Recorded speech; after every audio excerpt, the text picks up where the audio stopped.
Not only is monkeypox hot, but so is their stocks, and I caught it. Well, not the disease, one of the stocks. What is going on, guys? My name is Kyle Williams. Welcome back to the Clover Trading YouTube channel. And in today's video, we are talking monkeypox. We're talking what are the hot stocks, why and how are they even hot, what to potentially do with them, how I personally handled them, and what does that mean for the potential future. So let's jump right in, like and subscribe, and let's get to it. So Govx, Govx is the main one to watch here when it comes to the monkeypox sector. Why do I know that? Well, one, this is not the first time monkeypox has been hot. In fact, if you go back to summer of 2022, in May and in July, Govx ran twice. Right, once from about 9 to about 51, and about again from 10 to about 60. Now, granted, this is pre-reverse split. Okay, so this did not run to $50. I think this was like a $2 or $3 ticker, so it's not that price anymore. However, when it runs again, it's ran in the past, it's going to come again. Okay, now, before we even get into the rest of the tickers, though, why is monkeypox a thing, right? You probably don't even hear much about it. Maybe you've heard slightly about it, but it's not infecting someone someone at work's calling off. It's not like a COVID scenario, right? At least not yet. Hopefully not yet. But however, on August 12th, the World Health Organization declared the outbreak of monkeypox a public emergency of international concern. Why? Because I think about 13 countries or so in Africa have now caught it spreading. It's now become, a much more serious thing. And again, August 12th was right here. So right when Govx started to uptick pretty much on that news. Now, you might ask, Kyle, why didn't you buy it then? Should I have bought it then?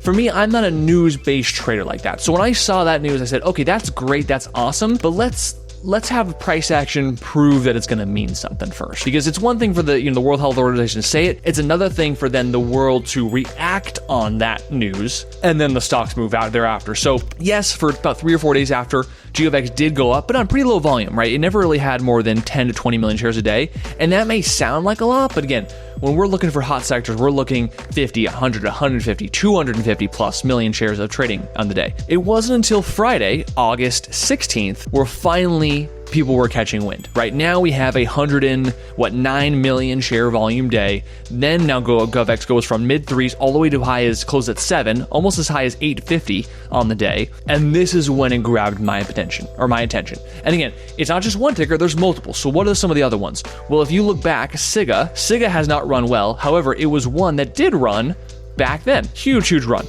back in mid-2022 with the whole monkeypox fiasco. Now, this time, yes, it has uptrended a bit. It's actually quite volatile action, but it hasn't picked up steam. Again, we're not looking for just the news. We're looking for where's the reaction to the news actually happening. And so along comes other plays like Apdn, okay? Apdn started also spiking on Friday. So did Vrax, V-R-A-X. Okay, just a little bit, just slightly, nothing too big, nothing nearly as big as the leader of Govx, but these kind of three were the ones that were getting the most attention. And again, if you've traded long enough like I have, when something happens in a sector momentum pops up, that is usually the best catalyst. And again, it doesn't matter the news. It doesn't matter if it's oil, if it's electric vehicles, if it's COVID, if it's monkeypox. The reality is it's just a catalyst to get these stocks going, right? I have no investment either way how monkeypox continue to spread. Obviously, naturally, for the health of everyone who's involved, I hope it doesn't get any bigger. But from just the technical stock trading aspect of here, it's a hot sector. Things are getting a little bit exciting and crazy, and so traders gravitate towards that. Ever dreamed of trading like one of the Clovers? Well, it all starts with the right broker. Clover Trading and Centerpoint Securities have teamed up to supercharge your trading experience. By joining Unlock the Power of CP Edge exclusively with Centerpoint. We're talking top-tier trading tools worth over $6,000, all at your fingertips. Get ahead with real-time scanners, cutting-edge news, and a tailor-made trading journal. Experience trading like never before with superior short inventory, personalized support, unmatched trade execution, and interest on your idle funds. Plus, you can get competitive pricing that fits your trading style. Ready to elevate your trading game? Click the Clover Trading link in the description below to get exclusive deals with Centerpoint Securities. Now let's get back to the content.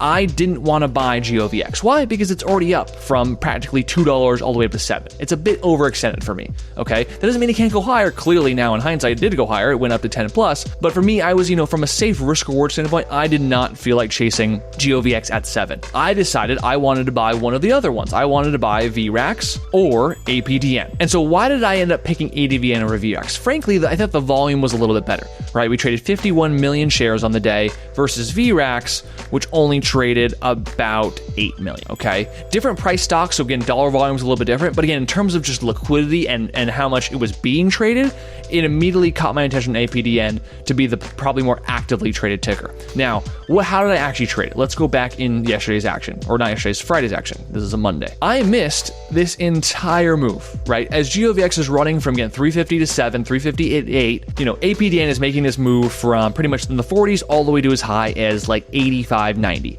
okay? Almost 100% move already. Once it started pulling back into the low 70s, this is where I started to buy some more, or not buy some more, just enter for the first time. Originally, I wanted to risk 60 cents, down here where this kind of the support is. Eventually, I started buying too much too soon and said, you know what, let me risk this 65 last significant low here, okay? Unfortunately, it cracked that low. I sold for a loss, but lo and behold, it made another low, and what did it hold? Hold 60 cents perfectly. So once it held 60 cents, I realized, you know what, maybe I made a trade plan too prematurely. I moved my risk up too prematurely. And so yes, I took like a $2,500 loss and, was like, you know what, this doesn't look great, but let's see what happens. I watch it, it holds 60. And then when it starts holding sideways here, right in the mid 60s, I thought to myself, you know what? I should have a true trade plan like I originally planned for and risking off 60. So I actually rebought at 66 and 67 in here, risking 60. And I'm glad I did, because lo and behold, right into the close, it ramped right back up, closed at, 78.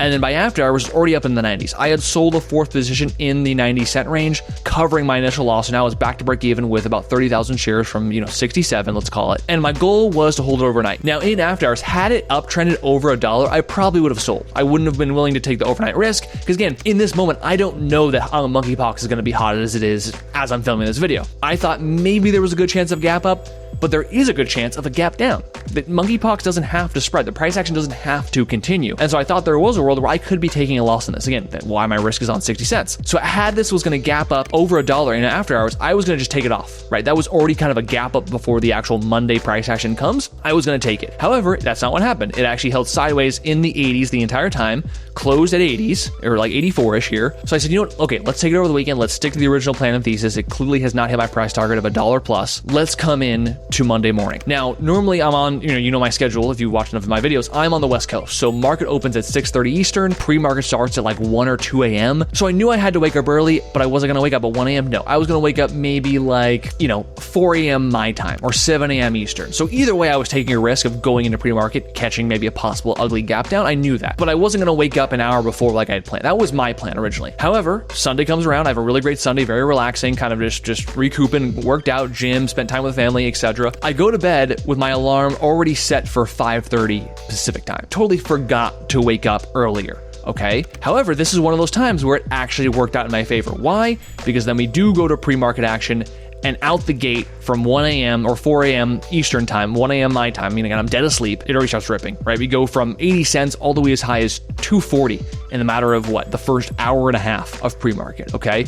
Now, I did take this position overnight at E-Trade, and so when you have a position at E-Trade, I can't sell until 7 a.m. Eastern, so I couldn't even sell till here. It's not random that this started selling off for right at 7 a.m., because this is when a lot of brokers who don't let you trade early pre-market are allowed to sell, one being my E-Trade account. And again, I'm still asleep. I don't wake up until 5:30 right here. But either way, my goal was to sell it at like $1 or like the low ones, 110, 120 best case. So even though, yes, it was once up at 240, I'm seeing this thing at 150, 160, and I'm like, holy crap, this is already well above my expectations. And so I immediately sell. I immediately rushed my phone, log into E-Trade and sell. So I sold at like 155. Again, I covered the initial loss from yesterday, and actually we'll pull up the E-Trade here. I'll show you guys here. So realized gain, just under 26 grand.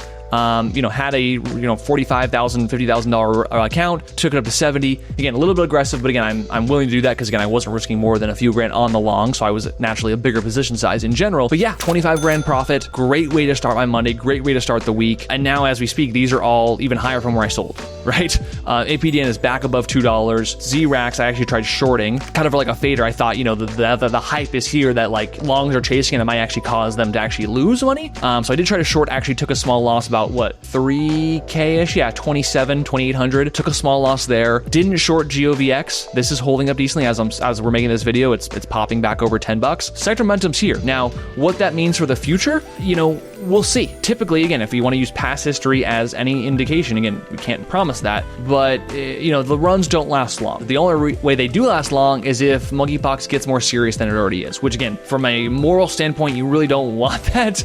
But again, it's hard to do, you kind of want to separate yourself from a trade or to a worldwide disease, so to speak, right? And so naturally, eventually, depending on, looking to the future, how crazy monkeypox gets, if it doesn't even get any crazier, these runs might not last. Even if monkeypox does last longer, these won't maybe last as long, right? Eventually, there is going to be some kind of drawdown, and ultimately the hype is going to end. Now, when that happens, I don't know. Govx can go to 20 before it's over. I have no idea. The point is, I don't need to be there anymore. I've caught the first main meat of the move that I wanted, which was the overnight, over the weekend kind of hype on this particular sector. It worked beautifully, and now I get to end my Monday, up 25 grand. Leave a comment in the section below if you do have any other monkeypox tickers. These are only 3 that I have personally found that are moving. There may be others, who knows? Anyways, guys, hope you liked this video. Make sure you like, subscribe, and stay tuned. We might do a part 2 of how these played out, maybe a couple weeks from now. But anyways, guys, thanks so much, and we'll see you guys in the next video. Peace.